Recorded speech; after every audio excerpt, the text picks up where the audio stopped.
mendekati bulan Ramadan ini. Itu dia. Jadi vibes-nya dapet ya. Atau kalau kemarin Sarung cukup pintar sebagai marketing, mereka berangkat Turki loh dingin. Nah, itu Dona Fiska dia. PMPL season 1. Mana itu dia. Sama tuh, sama seperti halnya saya zaman dulu kala juga. Season pertama ya. Season pertama banget tuh. Dan kita akan melihat teman-teman sekalian karena flight path begitu lurusnya. Penutup. Penutup begitu lurus walaupun tidak benar-benar exactly di tengah, agak kiri sedikit lah bang. Ya, Dikit lah ya, tadi. Tapi lumayan lah ya, lurus banget ini. Tapi ini Rangel yang cukup baik sih hari ini. Mungkin Super Sunday yang pertama jadi Yeah. nggak kayak menyulitkan banget untuk para player mengulang ucapan Dona Fiska di awal. Semua tim, semua player mau turun ke arah manapun mereka mau sangat possible, sangat bisa. Karena dengan jalur pesawat seperti ini dan juga jalur melayang sampai 1.500 meter belum berubah, bisa langsung turun ke tempat mereka. Dan Vampire Wih. hari ini berarti menunjukkan drop zone ketiga mereka. Iya. Mereka punya Primos, mereka punya Zarki, mereka punya Kameshki, dan lagi-lagi permainan dari pojok Dona Fiska. Wah, GG coy, dan semuanya itu diimplementasikan, kecuali Primorse ya. Ya. Semuanya dua drop zone yang lainnya antara Zarki dan juga Kameshki Stolber ini diimplementasikan mereka dalam satu hari yang sama. Dan bahkan ini adalah hari yang paling penting untuk mereka semuanya kan, which is Super Sunday, di mana mereka harus mengamankan poin yang sangat-sangat gemilang. Dan ini dia, mungkin adalah momen-momen di mana Vampire akan menepuk jidat mereka masing-masing. Sebuah face palm juga mereka lakukan ya. Waduh. Karena memang tidak menuju ke arah bagian kiri yang sebenarnya mereka mungkin bisa cari vehicle untuk bergerak ke arah bagian Zarki. Tapi lebih percaya dekat dengan jalur pesawat adalah kunci. Tapi Pikmi, aduh, kok nyosor ke air seorang Veksi langsung dihujani beratus peluru. Tapi ternyata Billbot dari jarak yang cukup jauh, AK-nya lebih tajam. Bahkan membuat tim Void cukup bingung. Kali ini karena begitu terbuka, mereka punya vehicle, iya.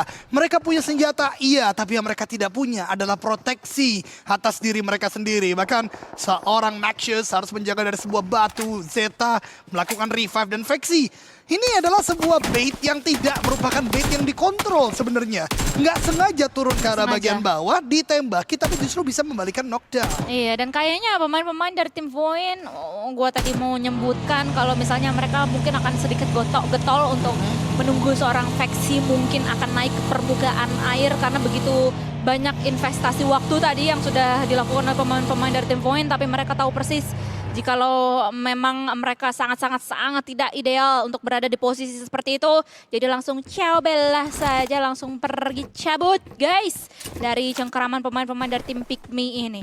Yang gue tunggu adalah dengan circle yang lebih condong menuju ke arah barat adalah bagaimana cepatnya nanti mungkin beberapa tim yang akan melakukan rotasi. Karena mengingat di group stage kemarin juga lumayan sering terjadi hal-hal demikian ya Jan, ya, dimana kayak dengan circle mungkin udah kebuka atau memperlihatkan menuju ke arah mana, mungkin tim-tim yang sekarang berada di bagian timur seperti halnya tim Flash, mungkin juga nggak menutup kemungkinan tim RRQ yang berada di bagian pinggiran zona, bisa dengan cepat-cepatan untuk bisa mengamankan bagian tengah, mungkin di sekitaran Gatka?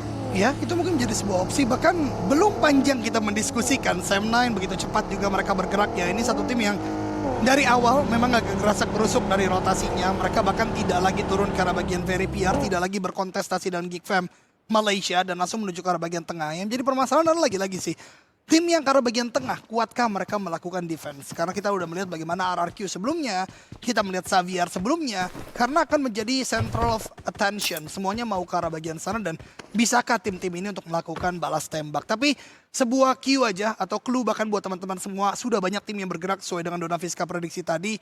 Setidaknya Xavier, RRQ, dan Sam9 berarti yang langsung cepat sekali menuju ke arah bagian tengah. Iya, kayaknya mereka memang masih mau memaksimalkan timing-timing di awal-awal seperti ini. Mereka bisa untuk menuju ke arah bagian tengah, meninggalkan tim-tim yang lain mungkin akan sedikit melakukan lead rotation in terms of waktunya sendiri.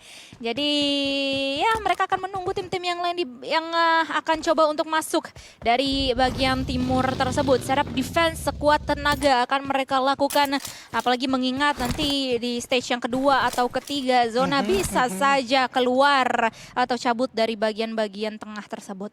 Tapi ini gokil banget sih, maksud gue di satu hari biasanya akan ada ritme permainan yang bisa berubah-berubah ya.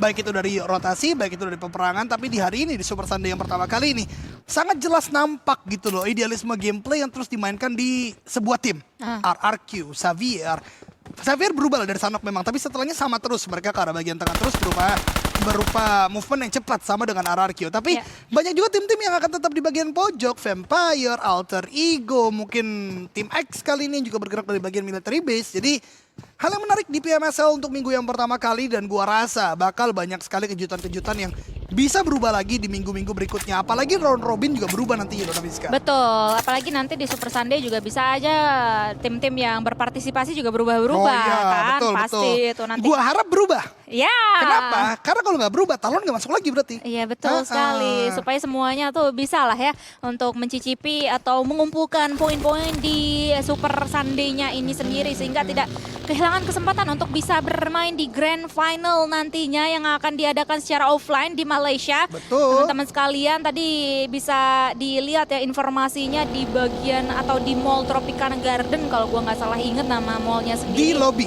Di lobby. Nah, Di lobby ya teman-teman, di Itu lobby dia. mall ya, bukan di lobby game. jangan, karena Jangan. kalau di lobby game mereka pasti ada di in-game, tapi tidak tentu offline. Tapi berbicara offline, kali ini ada venue yang disiapkan oleh Sam9, tapi yang datang adalah NKT. Bahkan Brian, satu player yang baru saja main kali ini di game kali ini, sangat-sangat kesulitan. Karena apa? Tidak 1-2, tapi full team dari NKT melakukan fight ke arah bagian ini. Bahkan Brian langsung tertunduk lesu, nggak bisa gerak ke arah manapun. And Triple F mendapatkan first blood di game yang keempat. Nah ini nih yang sebenarnya gue rindukan juga untuk gue lihat dari tubuh tim NKT sendiri. Bagaimana mereka adalah salah satu tim usil juga, tim yang cukup kuat sebenarnya Betul. in terms of mau gangguin tim-tim yang lainnya. Dan kita bisa melihat tadi ada satu usaha yang dilakukan oleh Dep untuk bisa backup seorang Brian, tapi apa dikata karena memang timingnya tidak cukup untuk seorang Brian dan juga mungkin teman-teman yang lain, bukan maksud gue Dep untuk bisa melakukan backup menuju ke arah Brian, jadi langsung cabut aja regroup dengan pemain-pemain Sam9 yang lainnya untuk mungkin akan memaksimalkan lootingan lagi di awal-awal seperti ini, mengingat memang mereka masih berada di dalam zona. Tapi memang tadi permainan Brian terlalu impromptu sih menurut gua. Terlalu keluar dari pakem lah bisa dikatakan. Karena kan mereka bergerak cepat ke arah bagian tengah ya. Idealnya mereka akan berkumpul, ngelut di satu tempat bareng-bareng ya kan. Tapi flank atau sebuah split yang cukup jauh gitu. Ngide istilahnya gitu ya. Walaupun secara teori ya dia bisa dapat loot lebih banyak. Apalagi tempat Brian juga lebih tengah ya kan. Tapi ya itu, digempur 4 orang. Siapapun akan kesulitan gitu lah. You name it lah, player-player yang menurut kalian jago banget. Digempur 4 orang seperti itu dengan kondisi backup gak langsung cepat ya tetap sulit seperti itu. Betul, dengan cepat lah ya bisa untuk dieksekusi menjadi eliminasi oleh lawannya. Dan untuk di sisi yang lain ternyata dari point ini dia yang salah satu hal yang gue rindukan, karena beberapa kesempatan ke belakang gue jarang sekali untuk melihat adanya satu tim yang mengamankan bagian summit dari Gunung Jorjopol ini. Agun bro. Soalnya kan ada orang yang buat story Apa lagi tuh? olahraga terus. Jangan, itu close friend doang. Jangan di-spill dong. Emang lu? Oh bukan ya? Bukan, Emang bukan gua, Sanskuy kan bukan sekarang gua. nge-gym soalnya. Oh ini mau meningkatkan masa otot ya. Dia bilang ke gua, temen gua udah punya wing bang di badannya. Sanskuy OTW berotot ya guys ya. Wede, ditunggu ya Sanskuy 2024 semakin berotot. Berotot, karena di satu sisi sudah meyakinkan memang keluarga sebelah. Satu hal lain mungkin Alhamdulillah. seorang protection, seorang father nantinya dituntut untuk kuat gitu kan. Jadi Sanskuy mau Manly, kesana. manly. Sama kayak kata sih Kirul Abang dah. Kirul tadi ya. Emang harus manly ya. Betul. Ya, satu pack juga manly lah. Manly banget kok. Tenang. Ini kok apa Jen, kalau kata orang-orang teh ya, Apa tuh? kalau kata cewek-cewek selera. Di mana sih yang kayak gitu nggak pernah ketemu gue. Banyak selera itu mah. Kembali ke selera masing-masing, sama seperti halnya Pikmi. Mungkin mereka juga akan berselera untuk engage perang menuju ke arah tim MRPX tadi. Sempat tercium aroma adanya tim-tim lawan tadi. Ada pergerakan juga di depan mata mereka, mengingat memang tadi kayaknya drone deket-deketan. Nah itu dia ya, sama salah satu pemain dari tim MRPX. Apalagi ada satu pemain lagi, Bobo, yang nyelonong tiba-tiba di depan hidung dari babi-babi ini, ya langsung dieksekusi. Gue ingat kata-kata cucu ketika bertugas di Bali kala itu. Player PUBG Mobile yang baik justru nggak boleh menjadi orang yang taat hukum. Karena apa? Karena melewati jalan raya. Oh iya. Ya di mana Anda taat hukum, justru ditembaki dengan sangat mudah seperti tadi. Betul, kelihatan. Gua tahu lah Boboho memang sudah sangat mature ya kan. Gak mungkin di offroad lagi kalau bawa mobil ya kan.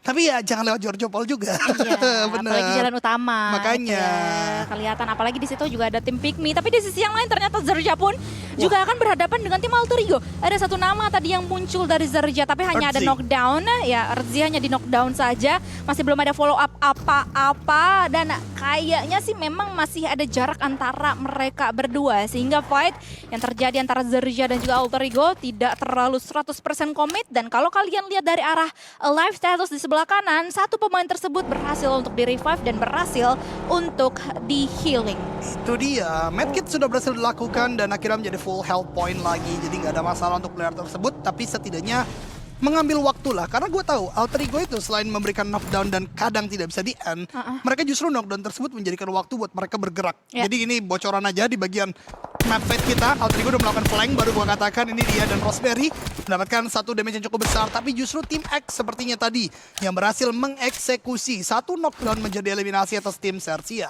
300 peluru coy di mininya dari seorang Rosemary sendiri tadi gue bisa lihat ya. Bagaimana mungkin memang mempersiapkan ya, emang memaksimalkan lootingan-lootingan di awal-awal ya.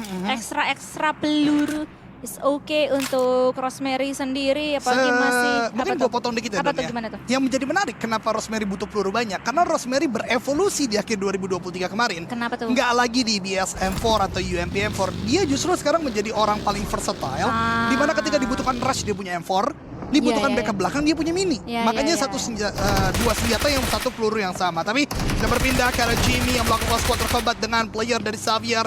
Ada mekanik TikTok yang terjadi, nge-crouch tembak lagi. Dan ternyata Jimmy keluar dan menggunakan PP Bison Run and Spray. Senjata yang memang mempunyai 57 peluru ketika full magazine membuat satu player Xavier harus pulang ke London. Senjata yang dibuat oleh Viktor Kalashnikov, Wow. PP-19 Bison tersebut. Tapi The Xavier Levi's boy, dia juga menggunakan PP-19 Bison. Dia berhasil untuk nge-spray lawan-lawannya. Tiba-tiba aja di bawah situ ada satu pemain dari Geekfam yang langsung dibombardir. Gak cuma dengan tembakan, tapi ada satu buah bagi melayang tadi. Audrey masih berusaha bertahan dan kayaknya akan face to face dengan Lamborghini. Diurungkan niat untuk bisa melontarkan satu granat tersebut. Justru dibukakan tembakannya. Audrey berhasil untuk menyelamatkan Geekfam dan berhasil untuk memulangkan The Xavier. What? Aduh. What a fight! Itu seru banget coy. Itu gokil banget. Tapi lagi-lagi hari kalian buruk. Lebih buruk Xavier di game ketiga kali ini. Lepas dari satu tim. Ketemu Sam9. Ketemu Geekfam Malaysia. 3 tim Malaysia malah. Yudo Alliance. Terus Sam9. Terus Geekfam. Saatnya Backson. Teret. Teret.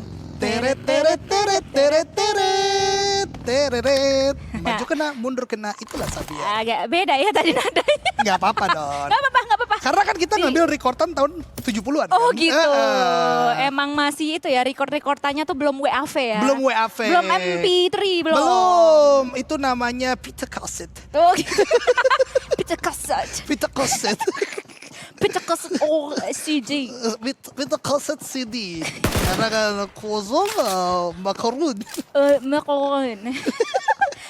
M4 Nasi on soto. Risotto. M4 au Sahara. Waduh, apa tuh? M4. Emang saya terlalu fasih ya Memang. berbahasa Perancisnya. Emang Donna jadi tuh tidak sebenarnya native Prancis ya kan. negatif sih. Negatif. Ya, bukan natif Oke, kayaknya. itu tadi peperangan-peperangan yang sudah terjadi. Jangan kalian bilang OOT terus kita ya. Karena memang belum ada perang lagi. Kita lihat kali ini, aduh ini kalau minimap ini bisa kita geser gitu ya. Ngeliatin ke teman-teman. Ini sebenarnya ada beberapa istilahnya defending compound yang keren banget. RRQ, Spill dong, Bang. RRQ terlihat lah ada di depan, coba ditembaki oleh Vampire Yudo Alliance di titik ini. Tapi nah ini dia. Kayaknya di Malaysia denger kita deh. Iya, emang, Ini betul. poin bagus banget di bagian atas, tapi turunnya nanti mungkin menjadi pertanyaan. Dan PR. lagi-lagi tim Indonesia, Alter Ego, Bigetron at the same page gitu loh. Satu jalan yang sama dan Wah. untungnya zona masih berpihak pada mereka. Tapi yang gue khawatir, Alter Ego kan bisa terpacu untuk fight nih. Iya. Kalau dapat satu knockdown, bukan tidak mungkin mereka rush BTR loh. Iya bisa aja karena itu hal yang juga terjadi di game-game sebelumnya ya, Nah. dimana begitu intense fight antara tim BTR dan juga Alter Ego, begitu komitnya antara mereka berdua. Tapi Von, ini dia satu PR yang harus mereka kerjakan, PR yang begitu berat melebihi PR fisika di zaman SMA zaman dulu kala. Karena mereka harus descending menuju ke arah bawah-bawah dari gunung dari Georgiopol tersebut. Dan pastinya akan coba untuk di-hello oleh tim-tim yang berada di sekitaran barat laut. Seperti halnya Boom tadi yang kalian bisa lihat di arah medium map-nya. Tapi Pikmi pun juga mereka akan coba untuk bergerak walaupun sebenarnya notabene mereka masih berada di dalam zona. Itu dia, dan Pikmi sekarang menurut gua nggak punya open space yang cukup baik. Karena begitu opennya field dari sekitaran Pochinki kali ini. Bahkan mereka seperti scrambling out untuk bisa keluar dari tempat ini. Mereka kebingungan ke arah titik manakah mereka bisa touch. Dan Joe Brenki bahkan dipaksa untuk melakukan healing terlebih dahulu. Gue sukanya dari reaksi teman-temannya adalah tetap melakukan scout agar tidak adanya push dari NKT. Tapi berbicara NKT, dengan tidak baiknya mereka bermain sepanjang hari, gua rasa nggak akan ada push. Gua rasa mereka nggak akan berani untuk keluar dan melakukan tembakan ke arah bagian Pikmi. Dan kalaupun Pikmi mau berubah haluan ke arah bagian compound, ada Bigetron yang sudah menunggu juga. Jadi menurut gua tetap tidak baik sama sekali, dan tiba-tiba saya mencoba mie di sini. Dan saya juga merasakan kedinginan di sini. Tiba-tiba ada beberapa hal yang cukup berbeda ya. Betul. yang terjadi di studio kita. Tiba-tiba ada apa ini? Kayak tiba-tiba nggak ada apa-apa, Bau sebelumnya micin. langsung bau micin. Ini dia ya, hal-hal yang paling dibenci sama orang-orang yang lagi naik bis dan juga naik kapal. Betul. Dan itu akan Kereta, membuat, jangan lupa. Oh ya, kereta juga akan membuat semua orang latah untuk bisa beli mie dan juga Seru makan gak sih masa mie. latah dan Seru kan? Seru. Latah. Sama seperti halnya mungkin tim-tim di sini akan sedikit latah untuk bisa mengamankan pemain-pemain dari tim Pikmi karena sudah terlihat juga tadi ada satu pemain yang ter-knockdown dari seorang Jobrenki, itu dia. Karena memang masih ada jarak sebenarnya, Ya Jobrenki masih ampun. bisa untuk diselamatkan, tapi yang ampun juga adalah Sam9 dan juga Geekfam. Nampaknya tidak bisa dielakkan lagi fight antara mereka berdua. Dan dengan begitu cepat, secepat kilat, Sam9 berhasil untuk memulangkan Geekfam. Tapi mereka kedatangan kontender selanjutnya. Ini dia tamu yang tidak diundang karena memang masih belum lebaran, masih belum ada open house yang dilakukan oleh Sam9. Tapi tiba-tiba aja tim Vampire mau menyelonong, mau untuk mengeksekusi pemain-pemain dari Sam9 tersebut. Tony K akan coba untuk membukakan visionnya menuju ke arah dalam sana, membukakan atau melemparkan beberapa utility juga, tapi ada DPS Gaming juga atau Shotgun Gaming juga yang dilakukan oleh mereka semua sehingga dari tim Sam9 berhasil untuk dipulangkan. Vampire seperti sama dengan game sebelumnya, menjadi third party, menjadi gangguan lagi. Mereka bahkan tidak hanya menjadi third party yang asal-asal meratakan satu tim. Walaupun memang hilang satu player, setidaknya mereka cukup on point. Tapi Nate, itu Nate bukan? Oh Nate, ternyata Zeta. Dan aktor antagonis tersebut lagi-lagi seorang Kuanji dari tim Flash. Bahkan saat ini Void dari tadi memang sudah crumbling out untuk bisa masuk dalam zona. Mereka kesulitan lagi dan Vampire seperti tidak lama karmanya terjadi. Mereka di third party kan oleh RRQ, tapi RRQ terlalu terbuka di bagian belakang. Ditembaki dengan begitu gemilang dari tim lain. Bahkan dua player mereka, Nerpeko tumbang. Satu lagi itu seorang Asa pun tumbang. Tapi lihat bagaimana Snappy akan menjadi sebuah game changer. Dapatkan satu, mencari yang kedua sepertinya dengan sebuah AKM. Dan lagi-lagi Lata DBS akan menjadi masalah, akan menjadi malapetaka. Tapi yang tidak gua senangi di sini, knockdown yang didapatkan oleh RRQ. Satu orang tadi justru di steal, seperti datang dari tim Yudu Alliance. Iya, waduh banyak sekali jump scare yang terjadi ini di compound ini. Tiba-tiba Sam9 didatengin Vampire didatengin RRQ, sekarang didatengin juga oleh tim Yudu Alliance. Mereka ini pengen ngucain kalau kata orang-orang Sumsel atau ngerecokin permainan-permainan atau defensif yang dilakukan. Apalagi ada granat dari seorang adik Gluk yang menyudahi seorang Tony K yang lagi asyik-asyik proning tadi. Tapi harus tereliminasi. Vampire harus hengkang di posisi yang ke-12. Ini adalah sebuah karma yang terjadi cepat karena memang ini juga ada di bagian pinggir zona. Semuanya ingin compound ini, compound yang dulu mungkin kita ingat saat ada lagu EVOS di sini ya, karena EVOS masih main. Betul sekali di PUBG Mobile, tapi tentunya sekarang akan diperebutkan dua tim yang berbeda. Bahkan di Alliance, apa yang dilakukan turun dari atas sana terlalu terburu-buru. Nerpeko malah masuk api. Ini keduanya melakukan sebuah blunder yang akhirnya membuat tinggal misalkan dua orang dari setiap tim. RRQ bahkan satu kali ini Nerpeko setelah melakukan sebuah aksi heroik mendapatkan satu knockdown. Dia tidak menyadari ada api di sana. Satu knockdown oleh No Mercy akan melakukan sebuah ending untungnya. Ternyata benar masih ada Snappy tapi tidak punya healing. Hati-hati meledak mobil tersebut. Aduh. Dan lagi-lagi PP Bison Donaviska, peluru yang banyak berhasil untuk menghancurkan sebuah vehicle. Wah, Victor nih emang nih Iya bikin PP19 Bison nih. Makanya orang nggak pada pakai AK masih ada PB Bison dan Boom Esport datang lagi. Ini berarti sekitar sudah ada 5 tim yang mendapatkan compound ini. Kali ini Yuda Lions digempur habis-habisan. Boom Esport, the pack of Wolves is getting close. Tapi DBS dan satu player Yuda Lions which is Flex dapatkan knockdown. Ini udah sangat chaotic. Dapatkan knockdown lagi kan ternyata belum frenzy. Masih melakukan mekanik dengan sebuah barrel menggantikan bagian DBS. Satu orang lagi dengan rata. Yuda Lions pulang oleh Boom Esport. Aduh, sumpah di compound kocak. Kakak, compound, CK dong. Compound kocak. Compound kocak. Lu bisa lihat nanti ya kalau misalnya difokuskan menuju ke arah Boom Esport, begitu banyaknya kotak-kotak di situ, coy. Aduh, puas banget itu melakukan loot, Don. Puas banget di sini, sama seperti halnya tim Biget. Ron Red Alias nampaknya akan berpuas-puas diri karena mereka berhasil untuk menumbangkan satu persatu pemain-pemain dari Flash. Walaupun demikian mereka hanya akan bermain dengan 2 punggawa saja yang kali ini juga terculik atau terendus posisinya oleh pemain-pemain dari tim STX. Semua tim yang saling berjibaku di bagian luar zona sulit, tapi lihat bagaimana Zuxi baru saja lepas dari gempuran tim lain di compound tersebut, dapatkan 1 walaupun ketika masuk memang sudah tidak mudah karena ada NKT, ada tim X yang terus melontarkan peluru ke arah bagian mereka. But here we go, tim-tim yang kita lihat tidak maksimal di hari ini akan datang tim X, akan datang tim NKT dan compound dari Sersia ternyata masih masuk ke dalam zona Dona Vista. Gue gemes banget tadi ngeliatin siapa tadi NKT ya yang datang dari bagian utara. Gue tuh pengen ngomong kayak gini, itu nggak mau juga tuh ke kampungnya Boom tuh. Ayo dong. Sekalian pindah dulu. Ke compound Boom dong, ayo biar rame tuh, biar rame. Kocak batu compound dah, tapi untuk saat ini compound tersebut ditinggalkan oleh zona, tapi NKT mendapatkan bombardment dari segala sisi. Pemain-pemainnya tumbang hanya meninggalkan seorang Mr. Joe, the last man standing di tengah sana yang juga sudah mulai terendus oleh adanya seorang Zoas dari STX. NKT pun tercengkang di posisi yang kelima dan dengan demikian kita hanya akan melihat adanya 4 tim yang tersisa. Boom Esports dengan 4 punggawa mereka versus Pygmy, STX, dan juga Zarja. Tim X atau STX begitu bangkit di game kali ini. Double digit eliminasi sudah mereka bukukan. Bahkan masih memiliki 4 orang full menggunakan smoke untuk membuat sebuah barricade. Ini kalau mengingatkan kita permainan dari Persija Esports sebelumnya, karena memang sudah tidak ada lagi Persija Esports PUBG Mobile. Sekarang berganti kepada Talon. Ini adalah titik mereka biasa melakukan rotasi ketika zona seperti ini. Namun begitu Boom pun tidak kehilangan akal.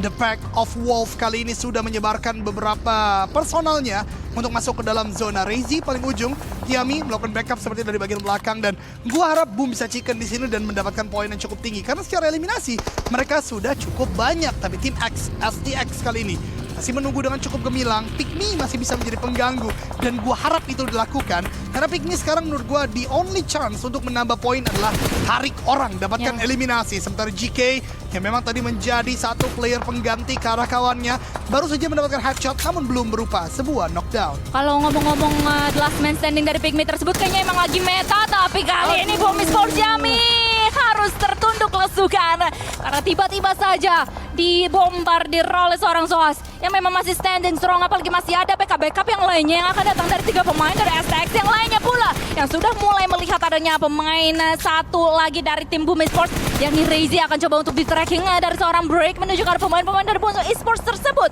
yang dimana akan sedikit menurunkan tempo mereka, mungkin akan berpikir lagi di manakah mereka akan berlabuh.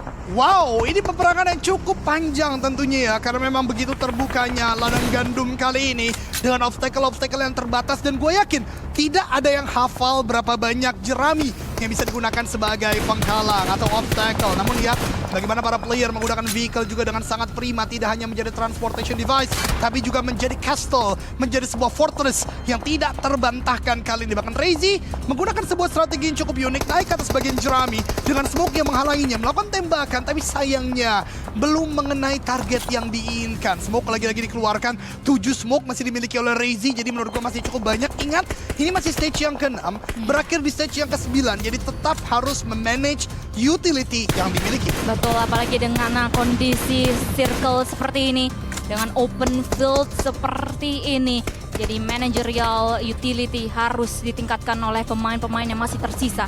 Zerja, seorang RNG akan coba untuk diinvestasikan naik ke atas genteng. Bukan untuk membenarkan genteng, tapi untuk melihat vision yang lebih luas lagi. Tapi PR-nya untuk tim Zerja mereka akan didorong juga oleh adanya Blue Zone. Sehingga mereka harus mungkin mendapatkan beberapa atau memberikan lebih tepatnya beberapa impact menuju ke arah lawan-lawannya yang terlihat di depan sana sebelum akhirnya nanti mereka coba untuk berjalan. Mungkin sekitar 20 detikan lagi Blue Zone akan menghimpit mereka. Zona yang lagi-lagi sulit untuk bisa dimainkan, terutama sekarang tim dari Indonesia itu Boom Esport, karena lihat betapa sulitnya mereka masuk. Terlalu banyak fokus karena bagian mereka. Bahkan ketika berbicara salah satu tim di bagian selatan itu Sersia, ada beberapa player yang tidak masuk dalam zona, tapi satu sudah dimasukkan daripadanya. Dan dengan compound ini akan bebas melakukan tembakan. Baru gua katakan Frenzy sudah mulai terpantau. Gua harap dan knockdown yang terjadi, Frenzy menyadari hal tersebut dan mungkin smoke akan dikeluarkan terlebih dahulu. Tapi dalam waktu yang bersamaan, Tim X atau Sersia akan mulai didorong oleh Blue Zone juga.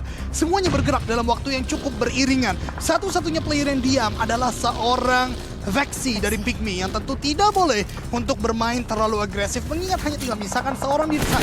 Ya, bisa saja dia menjadi pengganggu semua tim yang sedang berpesta. Salah duanya adalah STX yang sudah mulai melihat adanya pergerakan dari seorang Ponbe tadi dari Boom Esports. Kayaknya bakalan di lockdown oleh pemain-pemain yang lainnya atau lawan-lawannya yang memang melihat tadi seorang Ponbe touchdown di bagian mana, dan ini akan menjadi sesuatu yang berat sekali untuk tim Boom Esports. Karena Ponbe touchdown di depan, pemain-pemain yang lainnya nampak masih belum bisa untuk melanjutkan perjalanan mereka untuk masuk ke dalam zona. Dan kayaknya ini, dengan circle yang seperti ini, dengan posisi masing-masing tim, keempat tim yang masih tersisa, no safe space untuk mereka semuanya. Salah satunya adalah untuk tim Boom Esports. No safe space untuk mereka. Frenzy pun juga langsung di knockdown kan. Terang, harus reload tadi dan langsung aja melanjutkan spraynya menuju ke arah depan sana. Tapi Frenzy, so far dia masih belum tertumbangkan. Tapi Razy lah yang terknockdown di ujung sana. Secara tidak langsung, zona seperti ini, play zone seperti ini, seperti membuat condong fokus semuanya menuju ke arah bagian Boom Esport. Karena mau bagaimana lagi, mereka dipaksa untuk terus bergerak. Smoke yang datang menjadi indikasi adanya player. Dan bahkan lihat bagaimana Sersia dan tim X seperti bekerja sama untuk menumbangkan player dari Boom. Tapi kali ini break dihancurkan pertahanannya oleh RNJ, satu player yang biasa menjadi player terdepan dari tim Sersia. Dan tim X juga butuh untuk melakukan sebuah revive, butuh melakukan sebuah serap lagi. Ponbit bahkan mencoba peruntungannya untuk mendapatkan knock-in tadi ke arah lawan. Mencoba membuka sebuah chance atau sebuah kesempatan untuk masuk dalam zona. Tapi lihat bagaimana Sersia seperti akan maju mendekat ke arah bagian Ponbit. Dan gua khawatir karena seorang Edzi pun bahkan masih mempunyai 4 granat. Lihat bagaimana mereka touchdown sembari dengan smoke. Lihat bagaimana mereka menguasai hampir 50% dari zona. Dan Ponbit diberikan granat, dilempar oleh Edzi. Untungnya masih cukup jauh menuju ke badan seorang Ponbit. Iya, karena Ponbit juga masih bisa untuk sedikit ke-dodge beberapa granat tadi yang dilontarkan menuju ke arah dirinya. Sekuat tenaga harus berpegang teguh, tapi Vexi membukakan tembakannya. Dan Vexi pun terculik, harus hengkang dari game ini karena memang posisi dia sudah mulai kehimpit oleh adanya Blue Zone. Harus segera bergerak. Nice try untuk tim Pygmy, nice try untuk Vexi yang mengerahkan seluruh tenaganya di last chance tersebut. Tapi STX pun juga terculik salah satu pemainnya. Ada dreadnought terjadi antara Serja dan juga STX. Satu pemain terakhir tiba-tiba saja hanya tersisa seorang Urzi dari tim Serja. Sulit sekali memang bagaimana pergerakan Pygmy tadi, but again, nice try, well played, bagaimana yang udah dikatakan oleh Donaviska. Tapi yang menjadi sebuah turn back point adalah Boom masih bertahan dengan satu orang, tidak jadi rata semuanya. Persebaran Sersia tadi ternyata menjadi pedang bermata dua. Maksud hati menguasai zona lebih banyak, tapi overpick yang dilakukan akhirnya membuat Chopper juga tumbang. Dan Boom, Ponbit sekarang menjadi Vexi 2.0, dalam artian dia tidak melakukan fight, dia tidak membuka tembakan begitu banyak, mungkin membiarkan Sersia rata terlebih dahulu, barulah nanti bisa mendapatkan hashtag yang kedua maksimal, karena secara kuantitas sudah tidak mungkin atau sangat sulit mendapatkan chicken dinner. Ada ending lagi, dan ini seperti eliminasi terbesar yang terjadi di Super Sunday. Sejauh ini sudah ada 15 atau mungkin 16 tadi. Harzi melemparkan nade, untungnya Ponbit tidak terkena sama sekali dari damage tersebut, dan lihat bergerak seiring dengan Blue Zone. Ponbit bermain dengan menjaga trigger disiplin secara sempurna. Urzi dalam waktu yang bersamaan juga akan bergerak sebentar lagi oleh zone dan Ponbit. Hati-hati, rumput tersebut menjadi pertahanan terakhir dan terbuka. Urzi ternyata lebih on point dalam peperangan tadi dan membuat Sersia di stack yang kedua. Dan tim X mendapatkan winner chicken dinner di game Erangel yang terakhir. Wah, the table have turned untuk tim Serja. Dan di mana mereka lah tadi yang nampak begitu mendominasi di end game-nya. Tapi STX